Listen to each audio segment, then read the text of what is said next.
Hello everyone, जय हिंद। आज की क्लास में 4 दिसंबर 2022 के करंट अफेयर्स से संबंधित जितने भी इंपॉर्टेंट क्वेश्चन हैं उन सब पे डिस्कस करेंगे और इस वीडियो का पीडीएफ आपको टेलीग्राम में मिल जाएगा जिसका लिंक आपको डिस्क्रिप्शन बॉक्स में दिया गया है।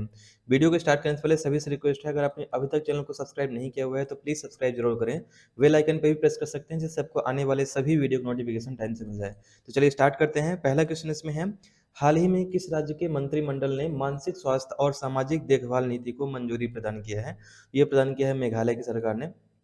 डिटेल देखते हैं इसका। मेघालय में राज्य मंत्रिमंडल ने 29 नवंबर 2022 को मंत्रिमंडल की बैठक के बाद अपनी पहली मानसिक स्वास्थ्य और सामाजिक देखभाल नीति पारित की है। इसके साथ मेघालय ऐसी नीति रखने वाला पूर्वोत्तर का पहला और भारत का तीसरा राज्य बन गया है। इस नीति का उद्देश्य क्या है? तो दृष्टि, समग्र मानसिक स्वास्थ्य और अच्छी सेहत को बढ़ावा देना और उचित सही देखभाल की सभी सुविधाएं प्रदान करना है।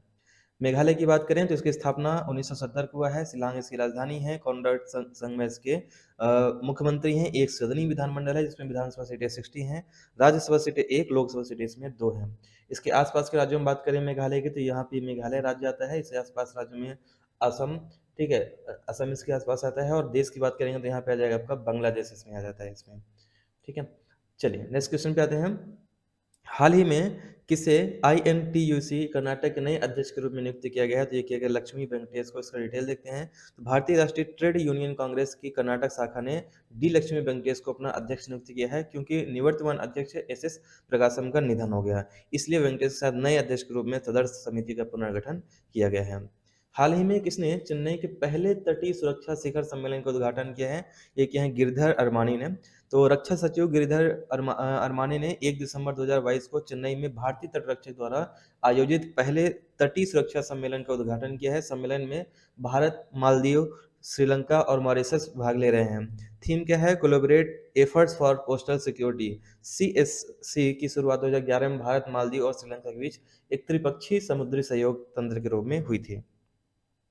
हाल ही में किस केंद्रीय मंत्री ने भारत में 3 हवाई अड्डों के लिए डिजी यात्रा की शुरुआत की है? तो ये किया है ज्योतिरादित्य सिंधिया जी ने। इसकी डिटेल देखते हैं। केंद्रीय नागरिक विमानन मंत्री ज्योतिरादित्य सिंधिया ने 1 दिसंबर 2022 को देश के 3 हवाई अड्डों नई दिल्ली, वाराणसी, बेंगलुरु के लिए डिजी यात्रा शुरू किया है। डिजी यात्रा परियोजना की कल्पना नागरिक विमानन मंत्रालय के तहत डिजी यात्रा फाउंडेशन द्वारा की गई है। डिजी यात्रा की परिकल्पना हवाई अड्डों पर यात्रियों के चेहरे की पहचान प्रौद्योगिकी के आधार पर संपर्क रहित निर्बाध आवागमन की सुविधा प्रदान करने के लिए की गई है।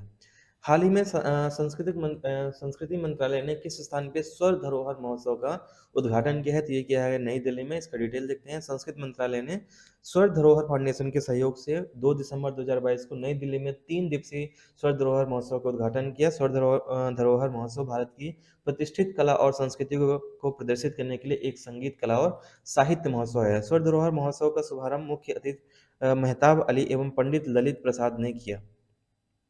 दिल्ली जो है सबको पता है इसके मुख्यमंत्री कौन है? अरविंद केजरीवाल जी हैं और इसके उपराज्यपाल हैं अनिल बैजल। अंतर्राष्ट्रीय दिव्यांगजन दिवस किस तिथि को मनाया जाता है? तो ये प्रतिवर्ष जो मनाया जाता है 3 दिसंबर को मनाया जाता है। तो ये किस लिए मनाया जाता है? तो ये ध्यान रखिएगा, इसमें हर साल 3 दिसंबर को दिव्यांग लोगों के अधिकारों और भलाई के बारे में जागरूकता फैलाने के लिए मनाया जाता है। पहली बार ये यूनेस्को द्वारा 1992 को मनाया गया था। थीम इस बार की है transformative solution for inclusive development, the role of innovation in fuelling in accessible and equitable world. ये इस बार का थीम है। हाल ही में हिंसा के जोखिम वाले देशों की सूची में भारत ने कौन सा स्थान प्राप्त किया? तो ये आपका 8वां। इसका डिटेल देखते हैं। दिसंबर 2022 में अमेरिकी think tank early warning project की एक नई रिपोर्ट के अनुसार नए जो सामूहिक हत्याओं के मामले में उच्चतम जोखिम वाले देशों की सूची में पाकिस्तान शीर्ष पर है। पाकिस्तान सभी 162 देशों में सबसे अधिक जोखिम वाले स्थान पर है। पाकिस्तान के बाद यमन, म्यांमार, चाड और इथोपिया के स्थान है। भारत इसमें 8वें स्थान पर है। हाल ही में किसे एनसीबीसी के नए अध्यक्ष के रूप में नियुक्त किया गया? ये किया गया हंसराज गंगाराम अहिर को। हंसराज गंगाराम अहिर को 2 दिसंबर में राष्ट्रीय पिछड़ा वर्ग आयोग के अध्यक्ष के रूप में नियुक्त किया गया है। ध्यान रखिएगा, ये एमपीपीएससी के लिए और यूपीएससी के लिए बहुत इंपॉर्टेंट क्वेश्चन है आपका ये वाला, है ना। वे महाराष्ट्र से हैं और पेशे से कृषक हैं। वो महाराष्ट्र राज्य के चंद्रपुर जिले के रहने वाले हैं। 16वीं लोकसभा के दौरान केंद्रीय गृह राज्य मंत्री और केंद्रीय रसायन उर्वरक राज्य मंत्री भारत के सरकार भी रह चुके हैं। भारत सरकार के अधीन रह चुके हैं। हाल ही में सरबजोत सिंह ने 65वीं राष्ट्रीय निशानेबाजी चैंपियनशिप में कौन सा पदक हासिल किया है? ये स्वर्ण पदक हासिल किया। इसका डिटेल देखते हैं। तो हरियाणा के सरबजोत सिंह ने 2 दिसंबर 2022 को 65वीं राष्ट्रीय निशानेबाजी चैंपियनशिप में दोहरा स्वर्ण पदक जीता। सरबजोत ने व्यक्तिगत मुकाबले के स्वर्ण पदक मैच में वायुसेना के गौरव राणा को 16-4 से हराया और सुमित रमन और अनमोल जैन के साथ मिलकर इस स्पर्धा में टीम स्वर्ण जीता। Championship MP shooting academy range Bhopal में हो रही है। हाल ही में किस संस्था ने एथलीटों को प्रतिबंधित पदार्थ को सत्यापित करने के लिए एक ऐप विकसित किया है? तो ये क्या है, नाडा ने किया है। इसका डिटेल देखते हैं।